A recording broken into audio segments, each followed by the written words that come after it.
বানাক্ৰান্তক সাহায্য প্ৰদানৰ বাবে লায়ন্স ক্লাব অফ গুৱাহাটীৰ বিশেষ পদক্ষেপ ৫ শতাধিক লোকৰ বাবে সাহায্য সামগ্ৰী প্ৰেৰণ কৰা হ'ব। লখৰাৰ পৰা বিশেষ ট্ৰাক যোগে ইতিমধ্যে কলিয়াবৰলৈ প্ৰেৰণ কৰা হৈছে বিস্কুট, চিৰা, মমবাতি আৰু পানীৰ বটলকে ধৰি বিভিন্ন খাদ্য সামগ্ৰী।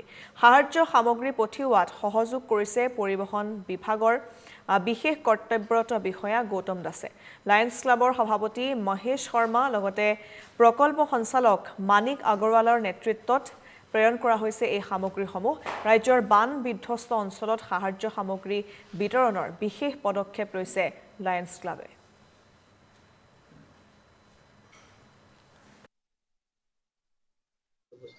আমি আজি লায়ন্স ক্লাবৰ উদ্যোগত এইবাৰ অসমত যিটো বানপানী হৈছে সেই বানপানী পীড়িত ৰাইজক সাহায্যাৰ্থে ৰিলিফৰ কাৰণে আজি তেওঁলোকে গুৱাহাটী মহানগৰীৰ পৰা তেওঁলোকে আজি ইয়াতে যাত্ৰা আৰম্ভ কৰিছে আৰু সঁচাকৈ এইটো খুব আদৰণীয় কথা, আদৰ্শনীয় যে লায়ন্স ক্লাব গুৱাহাটীয়ে আজি যিটো তেওঁলোকে পদক্ষেপ লৈছে, যিটো অসমত যিটো ভয়ংকৰ বানপানী এবাৰ যিটো হৈছে, আজি বহুত বছৰৰ মূৰত যিটো এইবাৰ অসমত যি ধৰণে বানপানী হৈছে ভাবিব নোৱাৰা, অকল্পনীয়।